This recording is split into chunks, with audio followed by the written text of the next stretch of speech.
jurusan Fisika, Fakultas Matematika dari Universitas Malang. Tujuan saya untuk membuat video ini untuk menyampaikan hasil penelitian saya, yaitu siswa dan variasi komposisi fly ash dan selective boiler pada pembuatan mortar polimer menggunakan antivirus.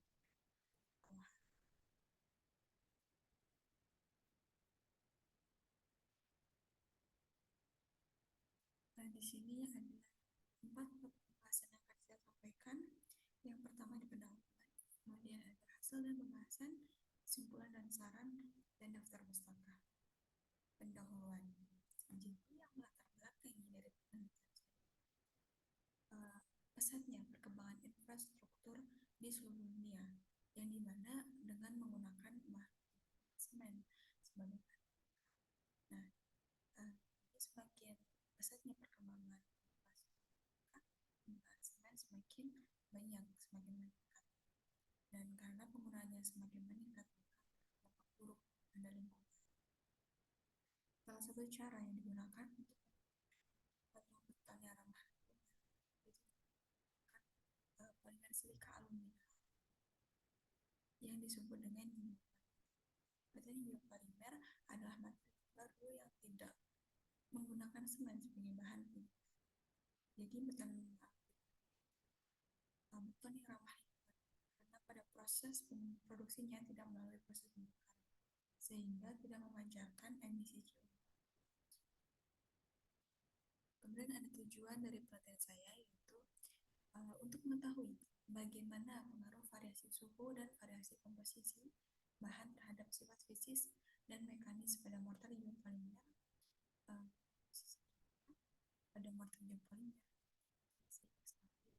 fase yang terbentuk pada mortar biopolimer dengan karakterisasi XNF dan morfologi mortar biopolimer. Selanjutnya di sini terdapat diagram akhir gambar penelitian. Yang pertama, kemudian menyiapkan bahan yang akan digunakan untuk membuat mortar biopolimer. Yang pertama yaitu selective boiler, NaOH 10 molar, KOH 10 molar, Na2SiO3, air, dan fly ash. Untuk selective boiler dan fly ash-nya ini dikarakterisasi menggunakan XRF. Setelah semuanya sudah dipreparasi atau sudah disiapkan, kemudian ditimbang sesuai dengan komposisi. Setelah itu melarutkan Na2SiO3 dan NaOH serta KOH dengan Na2SiO3 itu sebanyak 100 ml dan NaOH 150 ml dan KOH-nya 150 ml. Setelah itu menyampurkan selective boiler, fly ash, dan larutan dari Na2SiO3 ditambah dengan NaOH maupun Na2SiO3 ditambah dengan. Setelah semuanya dicampur rata, dicetak dengan 5 kali bas hingga menjadi produk mortar biopolimer. Dan mortar biopolimer ini dikeringkan. Setelah itu, mortar biopolimer dilepas dari cetakan dan diberi kode sampel. Kemudian dibiarkan berdaun suhu ruang selama 2 menit. Setelah itu, mortar biopolimer di oven pada suhu 60 derajat Celcius dan 80 derajat Celcius selama 12 jam. Setelah itu, mortar biopolimer diuji fisik, yaitu yang berupa uji massa jenis, kapasitas, dan produksi. Kemudian diuji mekanis, yaitu berupa uji konsisten, karakterisasi menggunakan XRF, XRD, dan SEM-EDS. Saya untuk penelitian, di sini saya mendapatkan hasil dari penelitian saya. Yang pertama yaitu hasil uji fisik mortar biopolimer. Di sini berupa hasil dari pengujian jenis mortar biopolimer.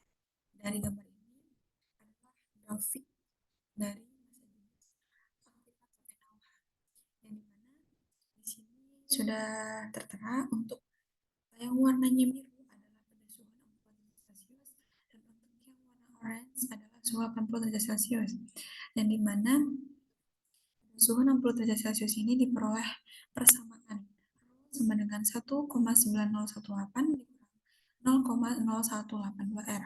Kemudian dengan determinasinya adalah 0,8889. Kemudian untuk yang suhu 80 derajat Celcius yaitu Rho sama dengan 1,985 kurang 0,1198 R.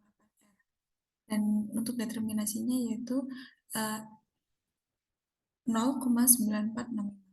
Jadi dari hasil grafik ini saya dapat mencari nilai prediksi. Jika nilai rasionya ini bernilai 0, maka massa jenis yang dihasilkan pada suhu 60 derajat Celcius adalah 1,90 gram per cm kubik dan 80 derajat Celcius menghasilkan 1,98 gram per cm kubik. Kemudian ini adalah hasil dari uji massa jenis aktivator KUH, sama dengan sebelumnya yang warna biru untuk suhu 60 derajat Celcius dan untuk warna orange adalah untuk suhu 80 derajat Celcius. Dengan persamaan untuk suhu 60 derajat Celcius yaitu Rho sama dengan 1,9911 dikurang 0,0728 R dengan determinasi 0,7213. Kemudian untuk suhu 80 derajat Celcius yaitu dengan Rho sama dengan 1,908 dikurang 0,0615 R dengan determinasinya sebesar 0,9203. Dan di sini juga saya memprediksi jika nilai rasionya bernilai 0, maka massa jenis yang dihasilkan adalah pada suhu 60 derajat Celcius sebesar 1,99 gram per cm kubik dan untuk suhu 100 dan untuk suhu 80 derajat Celcius yaitu 1,90 gram per cm kubik. Kemudian untuk pengujian yang kedua yaitu pengujian porositas. Pengujian porositas ini untuk aktivator NaOH yang dimana di sini untuk suhu 80 derajat Celcius yaitu untuk yang warna orange menghasilkan persamaan PO sama dengan 1,6307 dikurang 2,1227 R dengan determinasinya adalah 0,9758. Kemudian untuk suhu 60 untuk yang berwarna biru yaitu persamaannya dihasilkan PO sama dengan 0,8713 dikurang 1,2472 R dengan determinasinya sebesar 0,8146. Kemudian hasil dari prediksi jika rasionya 0 diperoleh pada suhu pemanasan 60 derajat Celcius yaitu sebesar 0,87% dan untuk suhu 80 derajat Celcius yaitu sebesar 1,63%. Kemudian untuk uji porositas aktivator KUH, di sini terdapat grafik dari uji porositas aktivator KUH yang warna biru untuk suhu 60 derajat Celcius menghasilkan persamaan yaitu PO sama dengan 0,1619 ditambah 1,8814 R. Kemudian untuk determinasinya sebesar 0,19933. Kemudian untuk suhu 80 derajat Celcius yaitu dihasilkan persamaan P0 sama PO sama dengan 0,631 dikurang 1,1828 R dengan determinasinya sama dengan 0,8. Di sini juga dapat diprediksi jika rasionya itu bernilai 0, maka nilai porositas yang dihasilkan pada suhu pemanasan 60 derajat Celcius sebesar 0,16% dan pada suhu pemanasan 80 derajat Celcius menghasilkan 0,63%. Nah, kemudian di sini ada uji absorpsi, uji fisis yang ketiga, yang dimana di sini adalah grafik dari aktivator NaOH. Untuk suhu yang 80 derajat Celcius ini yang warna orange yaitu menghasilkan persamaan AB sama dengan 0,9412 dikurang 1,204 R kemudian dengan determinasinya 0,9479782. Kemudian untuk yang suhu 60 derajat Celcius untuk yang warna biru dapat dilihat persamaan yang dihasilkan yaitu AB sama dengan 0,4255 dikurang 0,6202 R dengan determinasinya sebesar 0,8152. Kemudian dari hasil uji aktivator NaOH ini juga dapat diprediksi jika nilai rasionya 0, maka nilai absorpsi yang dihasilkan pada pemanasan 60 derajat Celcius yaitu sebesar 0,42% dan untuk suhu 80 derajat Celcius sebesar 0,94%. Kemudian ini untuk pengujian absorpsi untuk aktivator KUH. Untuk yang warna biru juga sama, untuk suhu 60 derajat Celcius, dan di mana persamaan yang diperoleh adalah AB sama dengan 0,0532 ditambah 0,989 R. Dan determinasinya yaitu sebesar 0,9894. Kemudian untuk suhu 80 derajat Celcius yaitu untuk yang warna orange dengan persamaan yang diperoleh yaitu AB sama dengan 0,3735 dikurangi 0,6765 R dengan determinasinya sebesar 0,8628. Nah, dari sini dapat diprediksi untuk jika rasionya itu bernilai 0, maka suhu pemanasan 60 derajat Celcius ini akan menghasilkan nilai absorpsi sebesar 0,05% dan pada pemanasan 80 derajat Celcius ini akan menghasilkan 0,37%. Kemudian di sini ada uji mekanis dari material geoformal yaitu berupa uji kotakan. Di sini untuk suhu 60 derajat Celcius yaitu menghasilkan persamaan P sama dengan 12,279 dikurang 2,2906 R dan determinasinya sebesar 0,9308. Untuk yang warna orange ini adalah suhu 80 derajat Celcius menghasilkan persamaan yaitu P sama dengan 7,3946 dikurangnya 0,8435 R dan determinasinya adalah 0,8903. Kemudian dapat diprediksi jika nilai rasionya 0, nah maka pada suhu pemanasan 60 derajat Celcius akan menghasilkan nilai kuat tekan sebesar 12,27 megapascal dan pada suhu 80 derajat Celcius menghasilkan 7,39 megapascal. Nah, kemudian di sini untuk uji kuat tekan pada aktivator KUH. Nah, pada aktivator KUH ini dapat dilihat untuk yang suhu 60 derajat Celcius untuk yang warna biru ini menghasilkan persamaan P sama dengan 13,054 dikurangi 2,4834 R dengan determinasi yaitu 0,5525. Kemudian untuk yang suhu 80 derajat Celcius untuk warna orange ini diperoleh persamaan yaitu P sama dengan 9,4496 dikurang 1,6087 R. Kemudian dengan determinasinya adalah 0,7847. Nah, di sini juga dapat diprediksi jika nilai rasionya itu bernilai 0, maka kuat tekan yang dihasilkan yaitu jika pemanasannya 60 derajat Celcius akan menghasilkan kuat tekan sebesar 13,05 megapascal dan pada suhu 80 derajat Celcius akan menghasilkan 9,45 megapascal. Kemudian di sini karakterisasi yang dihasilkan untuk mortar geopolimer yang pertama ini adalah untuk bahan baku. Jadi di sini bahan baku yang dikarakterisasi adalah fly ash dan slag immobiler. Nah, di sini dapat dilihat pada tabel yang saya tampilkan ya. Jadi di sini dari tabel ini dihasilkan bahwa SiO2 ini lebih dominan dibandingkan dari senyawa yang lain. Jadi untuk SiO2 ini fly ash kadarnya adalah fly ash ini adalah 62,41% dan hasil limbah boiler ini sebesar 51,47%.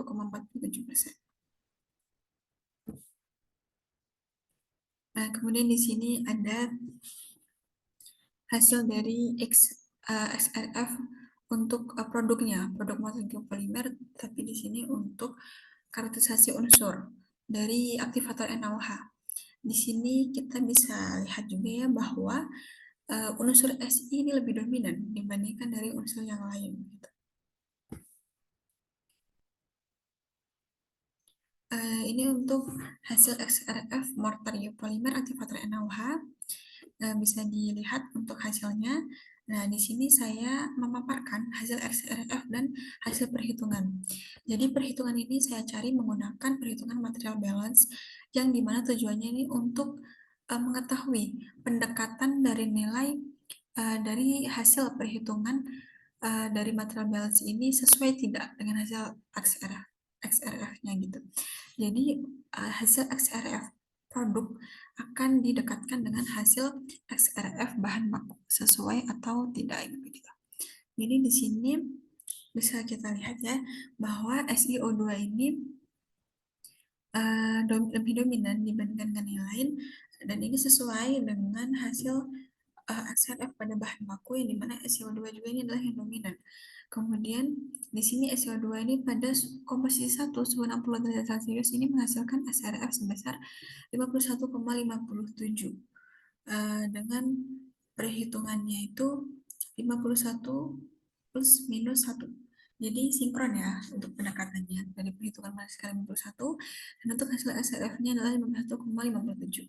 Kemudian untuk variasi komposisi kelima pada suhu 80 derajat Celcius ini dihasilkan hasil SRF-nya itu sebesar 52,02%, di mana perhitungan yang diperoleh itu adalah 53 plus minus 1.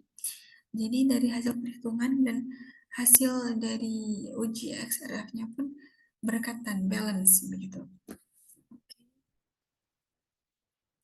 Kemudian ini adalah hasil dari XRF untuk aktivator KUH yang unsur. Pada aktivator KUH ini juga terlihat bahwa SI, unsur SI adalah unsur yang paling dominan, sama dengan pada aktivator sebelumnya, aktivator NaOH. Oke, kemudian ini lanjut untuk hasil XRF produk mortar geopolimer yang KUH. Sama di sini saya juga memaparkan hasil XRF dan hasil perhitungannya untuk mengetahui bagaimana pendekatan hasil perhitungan material balance yang digunakan dengan hasil XRF yang dihasilkan.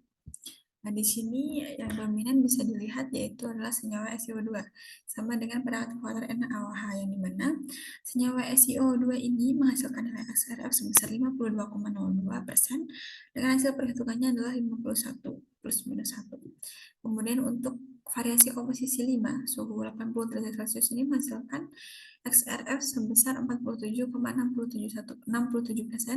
dengan perhitungannya adalah 53 plus minus 6. Nah, jadi sinkron ya antara hasil dari XRF bahan baku dengan hasil XRF produk, kemudian dari perhitungan material balance-nya. Jadi untuk bahan baku dan produknya ini sama-sama didominasi oleh senyawa SiO2. Itu. Kemudian di sini lanjut untuk karakterisasi X-ray diffraction atau XRD, bisa sering disebut dengan XRD. Di sini saya paparkan untuk di faktogram XRD mortar pada aktivator NaOH komposisi 1 dengan suhu 60 derajat Celcius. Di sini saya menghasilkan 4 fasa, yaitu ada quartz, fluorit, kalsium sikloheksaluminat, dan polihalid. Nah, di sini sudah saya beri tanda untuk setiap puncak-puncaknya yang dimana ini jika dia berbentuk bulat adalah quartz. Nah, di sini terlihat bahwa quartz adalah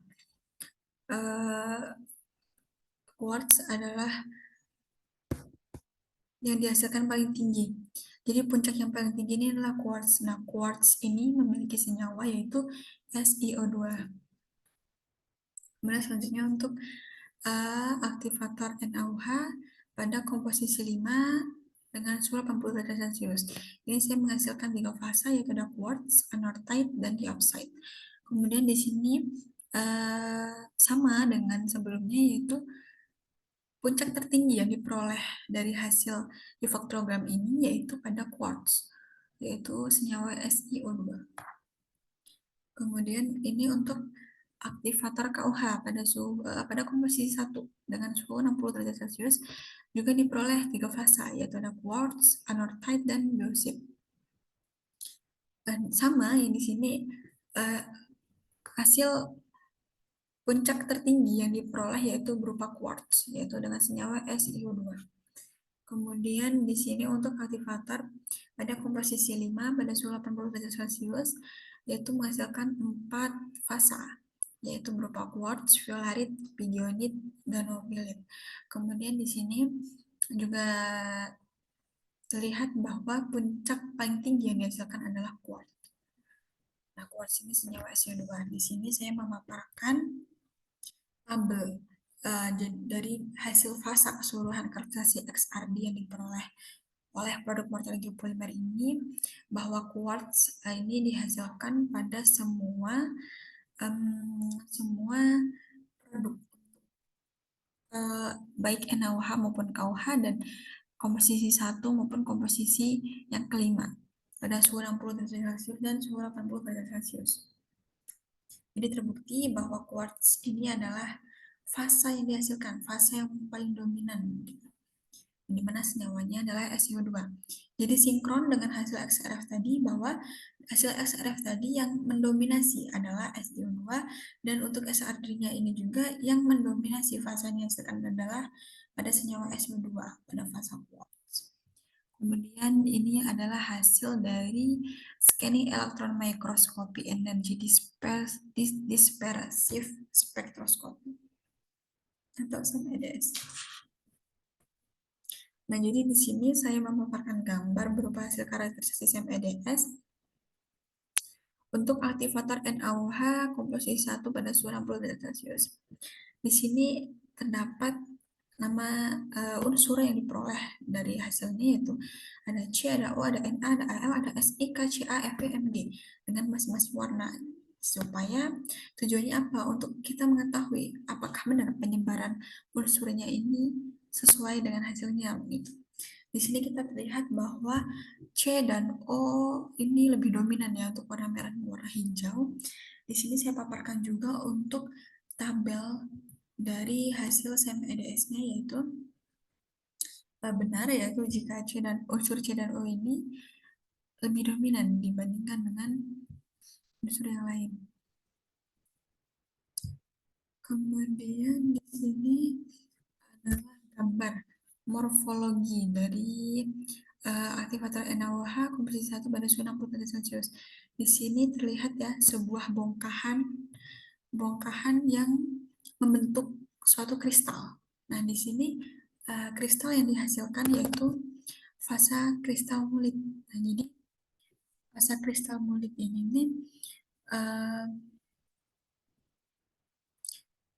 dia ini dari gambar ini terlihat bahwa geopolimer dari gambar ini adalah mencirikan suatu fasa mulit yaitu berupa bahan aluminiosilikat dengan rumus kimianya adalah 3Al2 2SiO3 2SiO2 maaf.